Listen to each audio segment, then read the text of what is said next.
오늘은 특별히 종교개혁 우리 주간을 맞이해서 여러분들 특강을 듣는 시간이기 때문에 평소 예배할 때보다 조금 마음을 이렇게 조금 이렇게 가볍게 해서 들으시는 게 좋을 것 같습니다. 그런 의미에서 제가 아주 참 좋은 말씀을 하나 먼저 전달해 드릴까요? 당신이 나를 소중히 다루시면 내가 본 것을 비밀로 해드리겠습니다. 여러분 들어보신 적 있습니까? 예? 없습니까? 제가 어디 식당에 갔는데요. 공중 화장실에 볼일 보러 갔더니 그 앞에 이렇게 써놨어요. 그래서 참 그 말이 재밌기도 하고요. 당신이 나를 소중히 다루시면 내가 본 것을 비밀로 해드리겠습니다. 그죠? 그것을 이렇게 보고 갑자기 그 생각이 들었습니다. 우리가 이 성경을 소중히 다루면 우리 죄진 것을 비밀로 해드리겠습니다. 좀 그 말처럼 들렸습니다. 그래서 여러분들 이 시간에 우리가 에스더서를 가지고 강의를 할 텐데요. 이 에스더서를 어떻게 읽을 것인가, 이제 이것이 제목입니다. 그래서 여러분이 잘 아시는 그런 내용이고요. 이 에스더서는 다른 구약 성경과는 다르게 특징이 있죠. 하나님이라는 단어와 여호와라는 그 하나님의 이름, 그 단어가 한 번도 언급이 되지 않은 그런 책입니다. 그뿐만 아니고 그것도 내용면에 있어서도 아주 잘 쉽게 이해되지 않는 그런 사건들이 많이 나오고 있는 그런 책이죠. 그래서 여호와라는 이름이 나오지 않는 이 성경은 이 에스더뿐만 아니라 전도서에서도 그 여호와라는 이름이 언급이 안 되고 있죠. 또 아가서에서도 여호와라는 이름이 없습니다. 그런데 이제 아가서 8장 6절에 보면은 여호와의 불이라는 그런 단어가 나오기는 합니다. 그러나 실제적으로 원문에 보면은 여호와라는 이름이 언급되어 있지는 않습니다. 맨 마지막 글자 두 개를 그장 여호와라 이렇게 번역을 한 것뿐이거든요. 그래서 실제적으로는 여호와라는 이름이 언급이 되지는 않아요.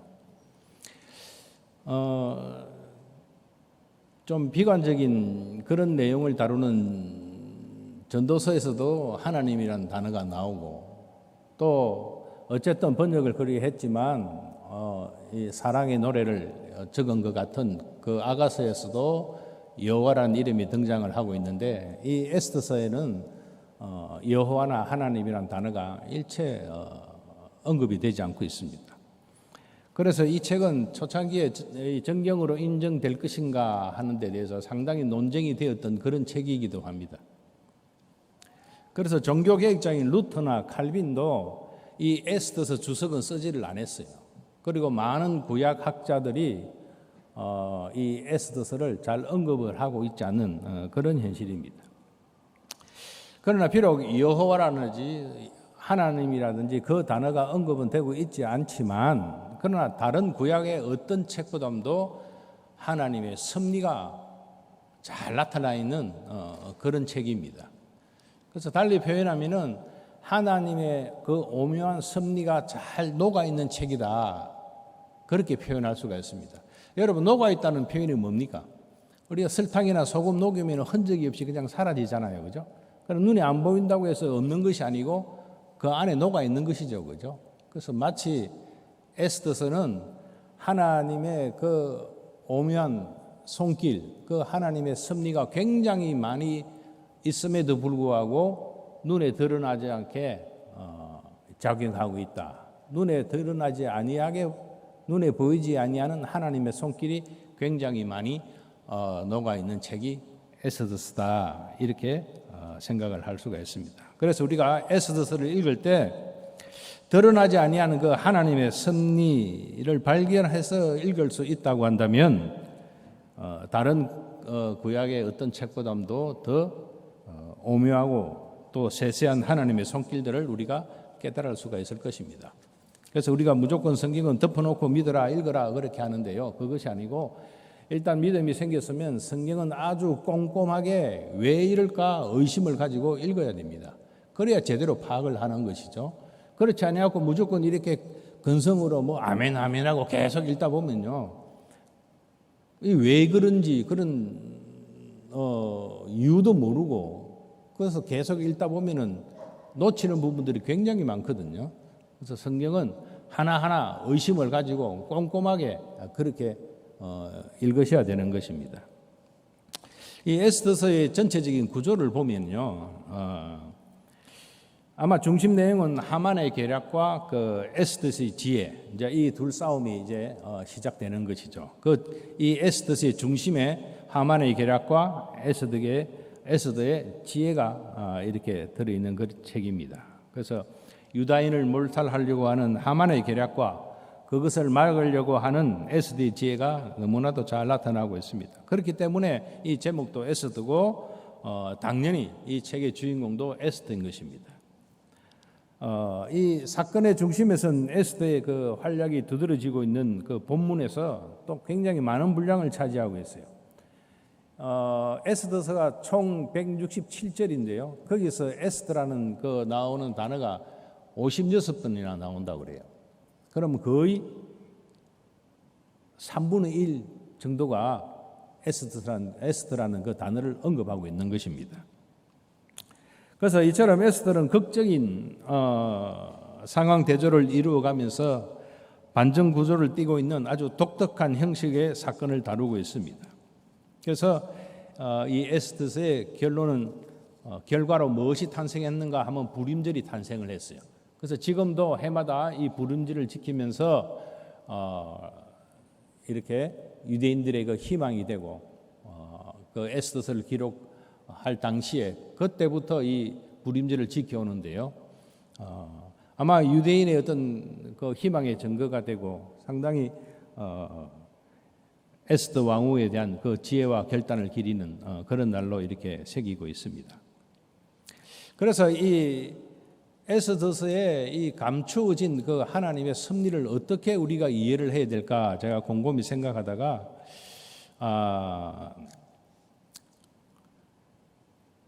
특히 1장 12절에 보시면 여러분 1장 12절을 한번 볼까요? 그러나 왕후 와스디는 내시가 전하는 왕명을 따르기를 싫어하니 이랬습니다. 그래서 왕이 진노하여 마음속이 불부듯하더라 그렇게 되어 있습니다. 자, 그 앞에 보면은 왕이 이제 내시를 통해서 많은 사람들 앞에 아름다운 와스디 왕후의 모습을 보여라 그랬습니다. 그랬는데 이 와스디 왕후가 거절을 한 것입니다. 그런데 그래 거절을 하는 바람에 폐위가 되고 에스더가 왕후가 되었다. 이제 그런 스토리잖아요. 그런데 가만히 생각하면 왜 와스디 왕후가 왕명을 거절하였는가? 이 이유에 대해서는 아무도 언급을 하지 않습니다. 또 이유를 짐작할 수도 없고요. 성경은 거기에 대해서 이유와 어떤 의도를 정확하게 기록을 해놨지 않기 때문에 우리는 그냥 무심코 지나가든지 안 그러면 그 이유를 모른 채 그냥 지나갑니다. 그래서 이것을 어떻게 이해할까 생각할 때 불임절의 배경과 비슷한 유사한 배경을 가지고 있는 유월절을 생각하게 된 것입니다. 그래서 유월절과 이 불임절의 평행 이론을 조사를 하면 뭔가 그 근거가 있지 않을까 그렇게 생각했습니다. 여러분 유대인의 이스라엘의 절기 가장 큰 절기 세 절기가 무엇인 줄 아시죠? 무엇입니까? 유월절 또 이 특강 시간이니까 대답하셔도 괜찮아요. 77절 그죠? 오순절이라고 그러죠. 또 장막절 혹은 초막절이라고 그러죠. 그죠? 이스라엘 3대 절기입니다. 그래서 이 3대 절기 가운데 이 에스더서에 나오는 불임절과 유월절이 굉장히 흡사하다라고 저는 그렇게 생각을 했습니다. 왜냐하면 다른 절기보다 이 유월절과 불임절은 어떠한 역사적인 사건을 통해서 탄생한 절기예요. 유월절은 어떻습니까? 여러분 잘 아시죠? 예? 모세가 바로 왕에게 그죠? 이스라엘 백성을 데리고 나가겠다 하니까 막는 바람에 10가지 재앙을 얻어맞고 결국은 초자연적인 현상에 의해서 이루어진 초자연적인 역사에 의해서 탄생한 절기가 유월절이라고 한다면 이 부림절은 어떻습니까? 아주 드라마틱한 그런 반전의 역사를 거듭해서 태어난 절기가 바로 부림절인 것입니다. 그래서 이 두 개 무슨 연관관계가 있지 않은가 싶어서 이제 이렇게 평행 이론의 9가지를 제가 이렇게 살펴보았는데요. 이 평행 이론을 비추어 보면은 드러나지 않은 하나님의 역사를 보다 쉽게 이해할 수 있겠다라고 생각을 했습니다. 그래서 간략하게 설명하면 이제 시간 관계상 뭐 이거 다 하면은 뭐 여러분 지금 7시 20분인데 아마 한 9시 20분까지 견디시기가 힘드시잖아요. 그래서 간략하게 소개를 하면 우선 등장 인물을 보면 유월절은 바로가 등장을 해요. 그죠? 바로. 그 다음에 부림절에는 와스디 왕후가 등장을 합니다. 그래서 이 유월절과 부림절의 사건의 발단은 누구냐 하면은 바로 왕과 와스디 왕후의 거절 때문에 일어난 것이에요.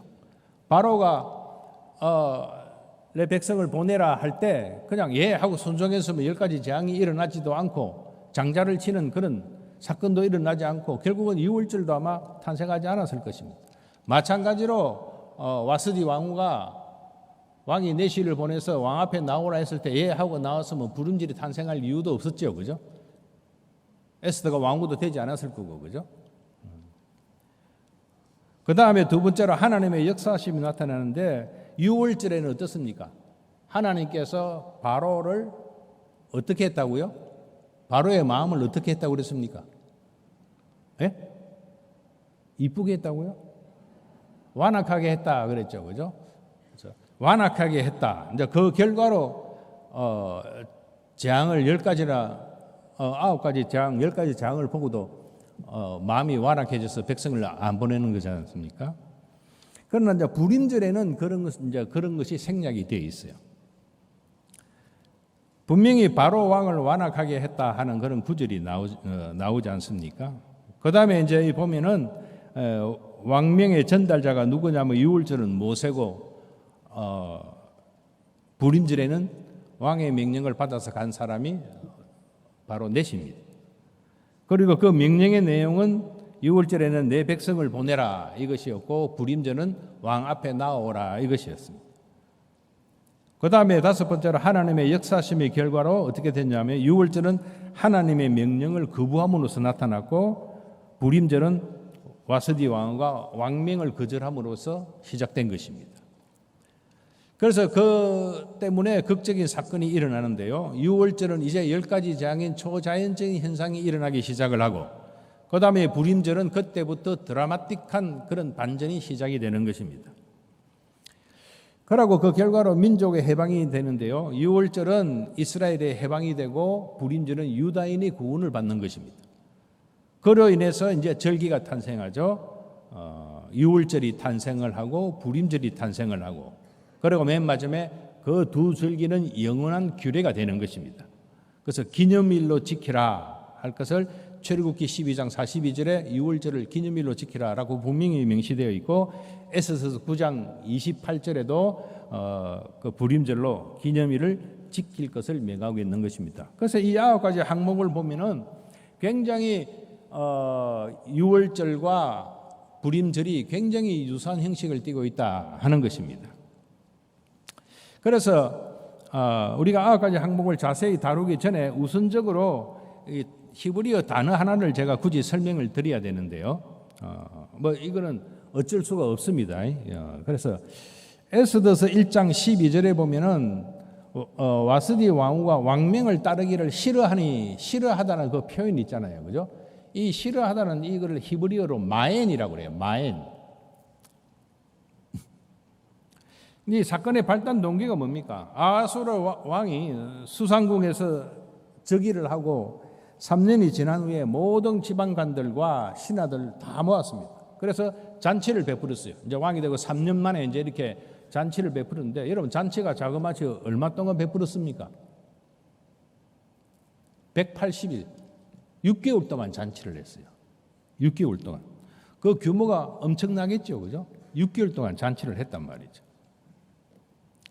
그래서 제7일에 왕후의 그 와스디 왕후의 그 아름다움을 모든 사람에게 보여주기 위해서 사람들 앞에 나오라 그렇게 했습니다.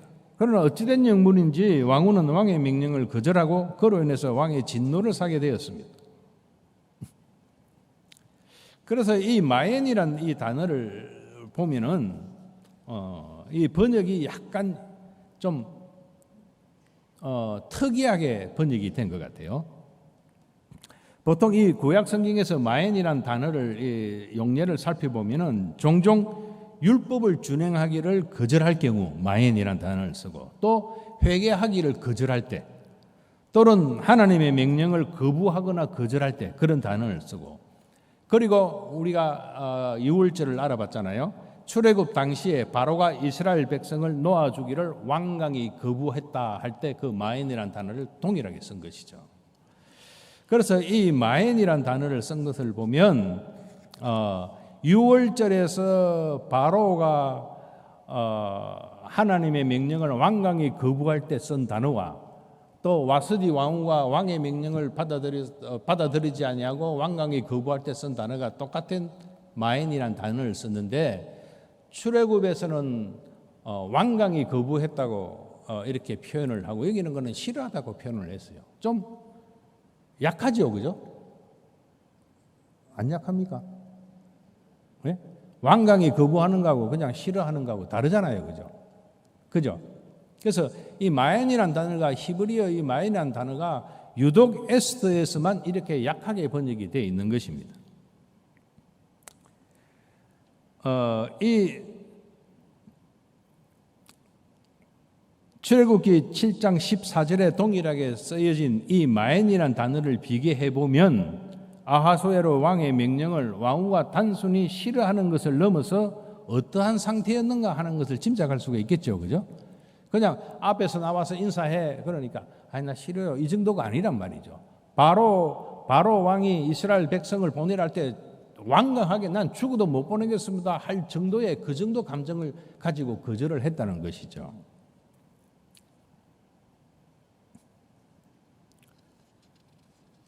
그래서 이 마엔이라는 의미를 다시 살려서 굳이 이것을 1장 12절을 번역해 보면 그래서 와스디 왕후는 내시가 전하는 왕의 명령대로 오기를 완강히 거부했다.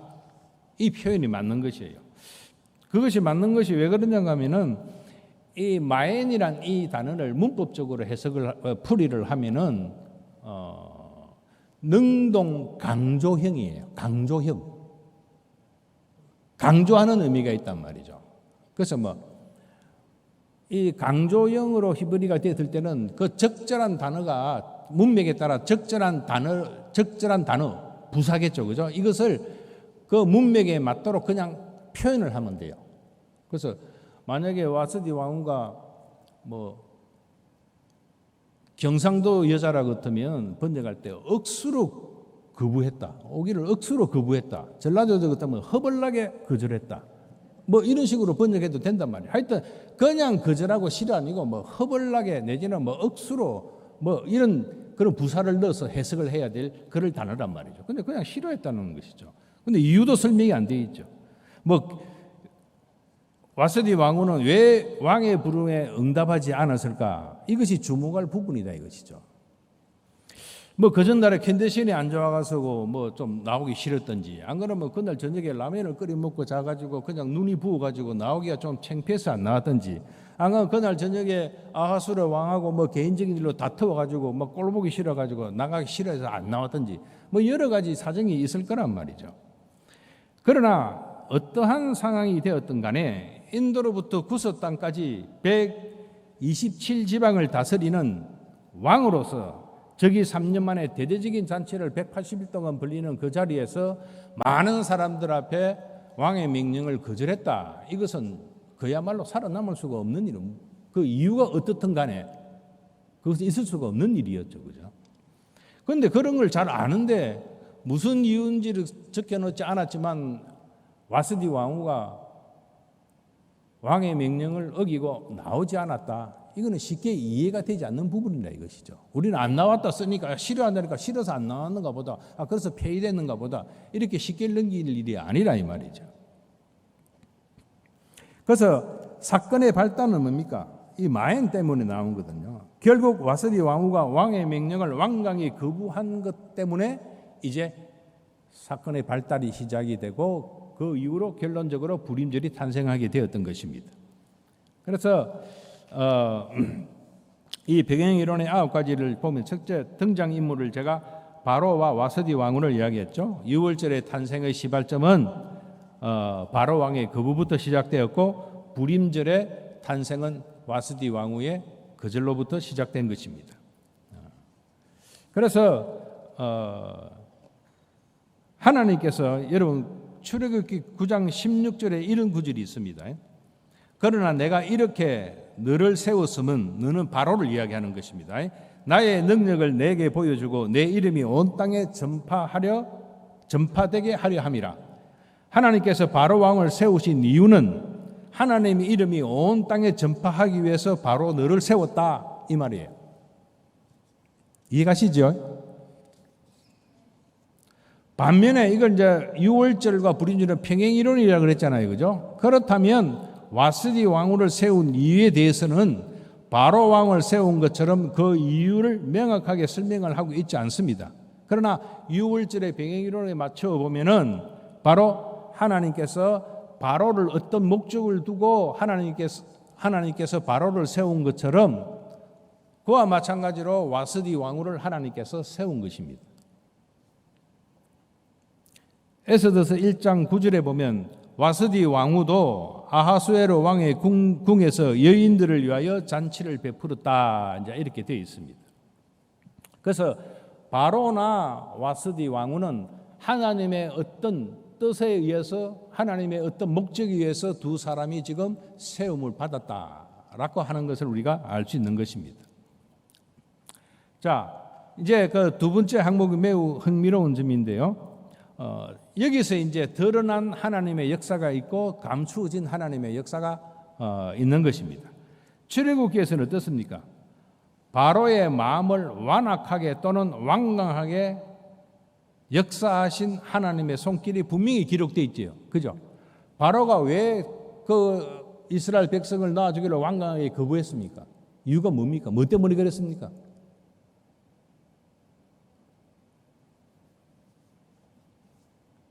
입도 다물고 마스크도 쓰고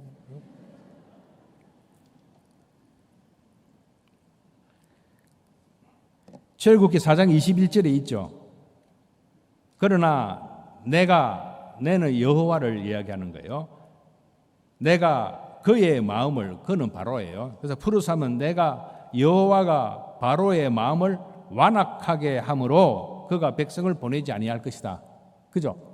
바로 왕의 마음이 바로가 그 백성을 완강히 보내는 것을 완강히 거부한 이유는 바로 여호와께서 바로 왕의 마음을 강팍하게 만들었기 때문이에요.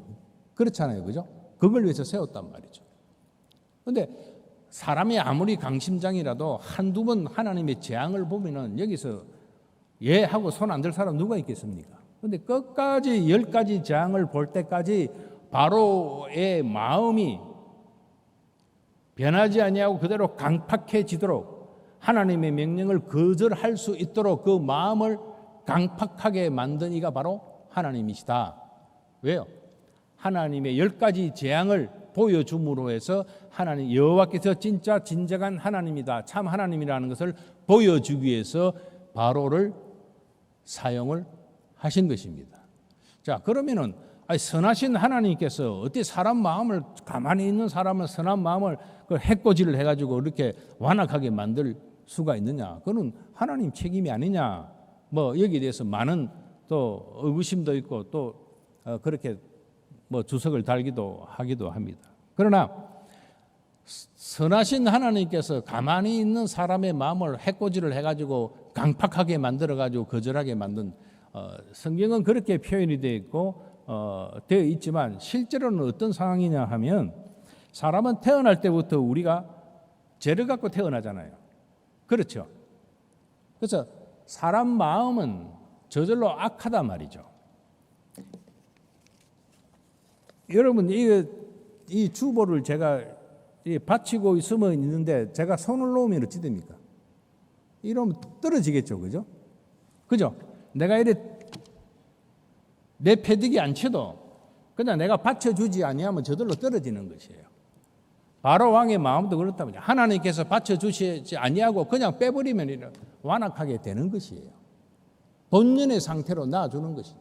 하나님께서 역사하지 아니하고 유기시켜 놔두면 저절로 사람은 악하게 되어 있는 것이에요.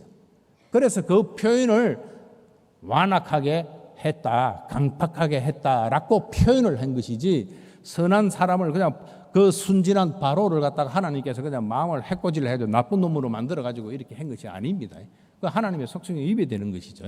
그래서 그냥 놔두면 저절로 떨어지는 것이지 자꾸 그냥 패대기 친 것이 아니단 말이죠. 그 본래 뭐 안 바치게 하나님께서 바쳐주지 않는 인생이란 말이죠. 그 바쳐주면은 다행인데 안 바쳐주면 저절로 떨어지는 인생이거든요. 그래서 출애굽 당시에 하나님께서 이미 바로의 마음을 완악하게 하셨기 때문에 하나님의 명령을 전하는 그 모세의 말을 듣지 아니했습니다.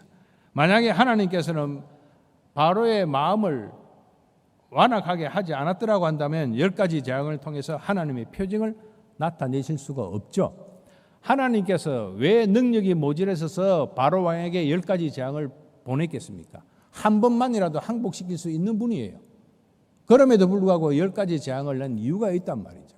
이 10가지 재앙은 단순한 그냥 어떤 초자연적인 재앙이 아니라 그때 그 애굽 사람들이 모시고 있는 그런 우상으로 섬기고 있는 10가지 재앙들에 대한 신들을 없애는 것이에요. 예?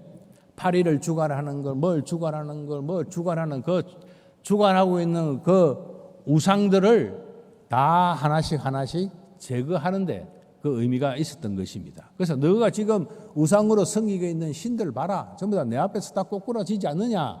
이걸 위해서 10가지 재앙을 보여준 것이지 하나님께서 능력이 모자라시고 바로 왕의 마음이 너무 막 굳어져 가지고 끄떡도 안 해가지고 10가지 보여주신 것이 아니라 이 말이죠. 그래서 하나님은 끝까지 이 10가지 재앙을 다 거기서 표징을 보이기 위해서 바로 왕을 끝까지 이렇게 도움의 손길을 주지 아니하고 그냥 내버려 두셨단 말이죠. 그리고 저들로 완악하게 되어 있는 것이죠.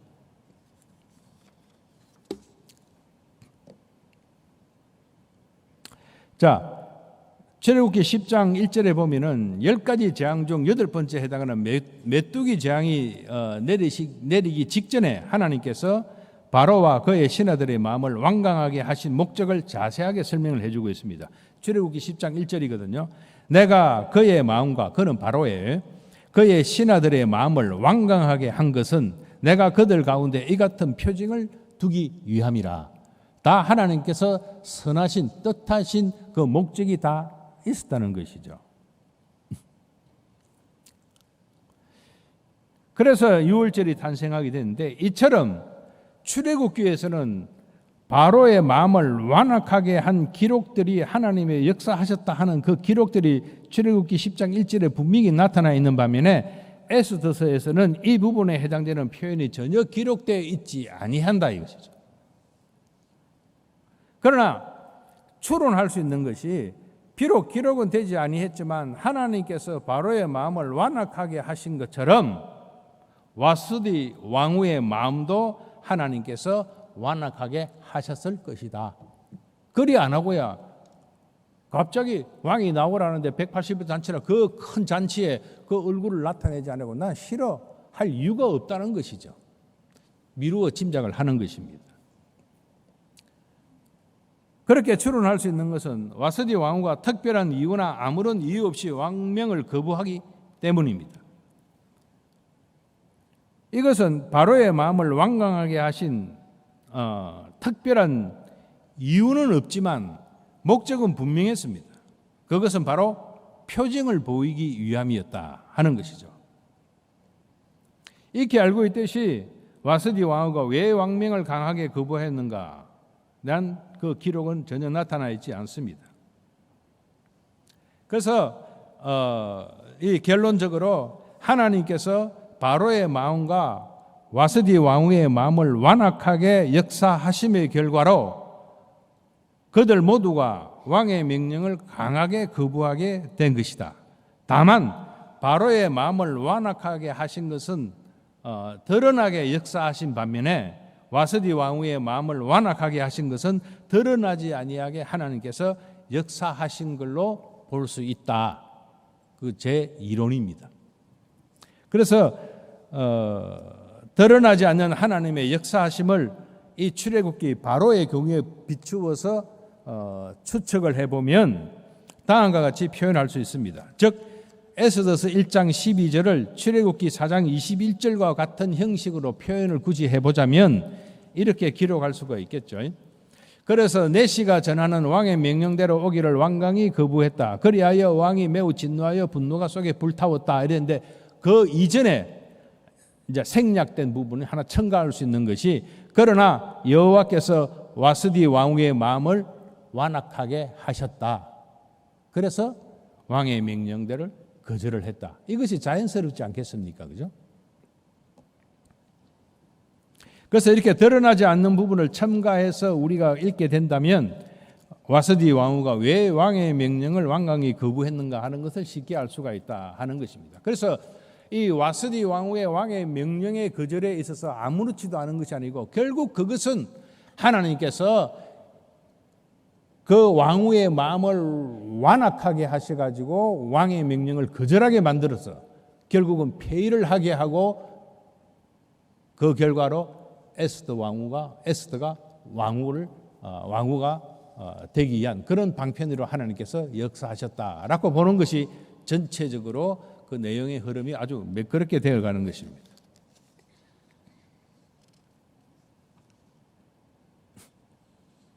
그런데 어떤 유대 해석자들은 이렇게 또 해석을 해요. 왕의 면류관을 정지하고 나오라 이것을 갖다가 어떤 걸로 또 해석을 하냐면 다른 거는 다 입지 말고 왕의 면류관만 쓰고 나오라, 그냥 나체로 나오라 이렇게 해석을 해요. 그래서 부끄러워서 안 나갔다. 이제 나오기 싫어하니 이것을 이제 끼 맞추다 보니까 그렇게 추측을 하는 것이요. 이 왕관만 쓰고 그냥 나오라. 근데 그거 좀 말이 안 되죠, 그죠? 되는 것 같습니까? 그거 안 되는 것 같죠. 또 하나 해석은 뭐냐면은 많은 사람들 앞에 잔치석상에 나와서 자신의 외모를 자랑하는 것은 왕의 요구에 의해서 내가 나아가서 내 미모를 자랑하는 걸로 나간다면 내 왕위의 품위를 떨어뜨리는 일이다. 그래서 나는 이게 사실 굴욕적으로 생각을 한다. 그래서 안 나갔다. 이제 그렇게도 또 해석을 하는데요.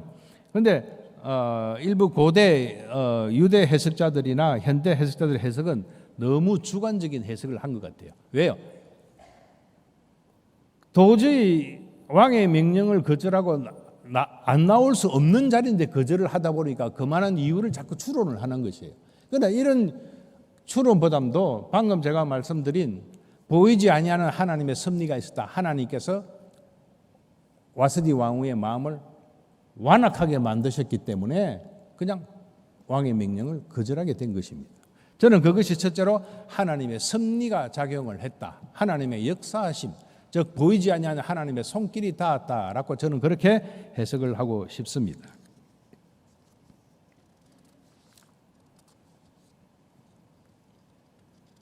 그래서 그 결과로 이제 절기가 탄생을 하게 되는데요.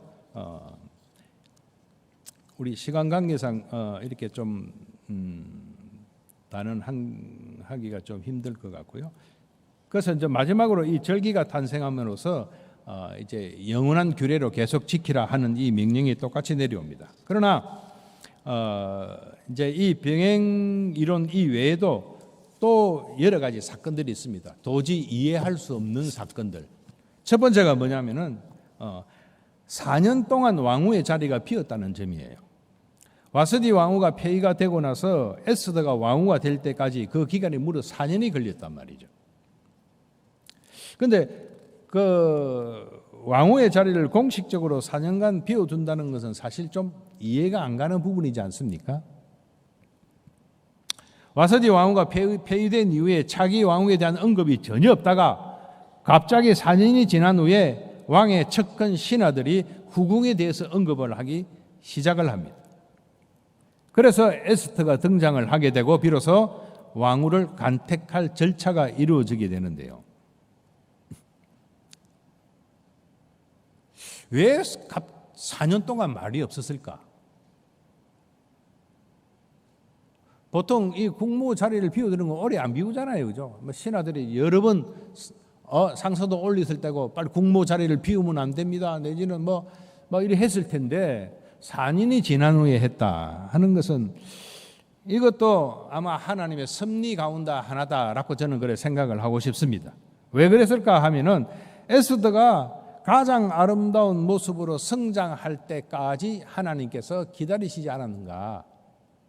아름다운 여인으로 성장할 때까지 그 신하들과 왕의 마음을 사로잡아서 전혀 후궁을 간택할 그 마음을 틈타지 아니하도록 하나님께서 역사하신 것이다. 그동안에 에스더는 어린 여인이지만 4년 동안에 아주 아름다운 여인으로 왕후가 될 정도로 아름다운 모습으로 성장할 때까지 하나님께서 그 아하수로 왕과 그 신하들의 마음을 사로잡고 있지는 않았는가 하는 생각을 하고 있습니다. 그 다음 두 번째로요, 에스더가 왕후가 되었습니다. 에스더가 왕후로 간택되는 것도 사실 이를 읽어보면 이해가 안 되는 부분이 굉장히 많습니다. 여러분은 이제 며느리도 보시고 또 사위도 보시고 이렇게 연세가 되시잖아요. 이제 자녀들을 키우면 여러분들 내가 이 사람과 결혼하겠습니다. 며느리감이나 사위감 데리고 오면은 여러분 제일 먼저 뭘 물어보십니까? 안 물어보십니까? 아유, 그래 결혼해라 이럽니까? 제일 먼저 물어보는 게 있죠. 너가 아버지 뭐 하시노? 네? 너가 아버지 뭐 하시노? 직업이 뭐고? 니는 학교 어디 나왔노? 지금 뭐 하노? 월급이 어쩌고? 성이 뭐고? 양반이네. 어느 집안에 누구입니다. 몇 대 손입니다. 따진단 말이죠. 고향이 어디고? 여러분 안 따집니까? 안 따진다는 사람이 제일 따집니다. 진짜. 집안이 어떠냐? 집안은 다 똑같아요. 소파 있고 냉장고 있고 텔레비 있고 다 똑같은데 뭘 집안을 물어봐? 따진단 말이죠. 그런데 한 나라의 왕후를 뽑는데 그 배경을 안 본다는 건 상식적으로 이해가 안 가는 일이에요. 그렇지 않습니까? 한 나라의 왕후를 뽑는데 동서고금을 막론하고 그 출신과 배경을 따지지 아니하고 왕후로 간택한다 하는 것은 상식 밖의 일입니다. 그런데 2장 10절에 그런 게 있어요. 모르드게의 말대로 에스더가 자기 민족과 종족에 대해서 말하지 않았다라고 되어 있거든요. 그의 삼촌의 딸 하다사 곧 에스더는 부모가 없었으나 용모가 곱고 아리따운 처녀라. 그의 부모가 죽은 후에 모르드게가 자기 딸같이 양육하였더라. 2장 7절에 되어 있고 2장 10절에 보면 에스더가 자기의 민족과 종족을 말하지 아니하니 이는 모르드게가 명령하여 말하지 말라 하였습니다. 모르드게가 야, 네 포로로 끌려온 거 너 네 고아라는 거 절대 이야기하지 마 해서 안 했다 한단 말이죠. 그런데 그거 안 했다고 해서 몰라요. 호구조사하면 다 나오는데 네 어느 가문의 여식이냐 너 엄마 아버지 물어보면 다 나오는데 거짓말 할 수가 없는 것이에요. 그런데 이 한마디에 그냥 말 안 했다고 해서 그게 넘어가는 일이 아니라는 얘기죠. 분명히 그 까다로운 절차를 통해서 분명히 알 수 있는 기본 사항입니다. 에스더는 포로로 끌려온 여인이고 게다가 부모조차도 없는 고아입니다. 세상적으로 보자면 전혀 내세울 게 없는 노예로 끌려온 어떤 그냥 한 여인이고 부모조차도 없는 이거 왕후가 된다는 것 자체가 이해가 안 가는 그런 상황이죠. 그런데 단순히 궁녀를 주관하는 헤게가 출신과 배경을 따지지도 않고 에스더를 좋게 보고 은혜를 베풀었다. 2장 9절에 나와 있는데요. 그래서 왕후 자리까지 올라가게 되었는데 포로인데다가 고아인 유다 소녀가 왕후가 된 것은 비단 그녀의 아름다운 외모 때문이었을까 생각을 볼 필요가 있다는 것이죠. 그런데 이것조차도 간택하는 그 순간에도 그 어떻게 하나님께서 역사하시는지 모르지만 그 출신과 배경을 하나님께서 그것을 가르쳐 가지고 에스더가 왕후가 될 수 있었다. 저는 그렇게 생각을 합니다. 이 또한 하나님의 역사하심이 보이지 않는 손길이 있었기 때문에 가능하다. 그것이 바로 세 번째 사건이 되겠습니다. 그 다음에 맨 마지막 사건인데요. 아하수로 왕의 오해입니다. 에스더가 이제 왕후가 되고 나서 잔치를 베풀 때 왕과 하만을 초청하지 않습니까? 그때 유다인이 멸하려고 하는 그 계략을, 하만의 계략을 이 에스더 왕후가 아하수로 왕에게 고합니다. 그러자 이제 하만이 살려달라고 무릎을 꿇지 않습니까? 그죠?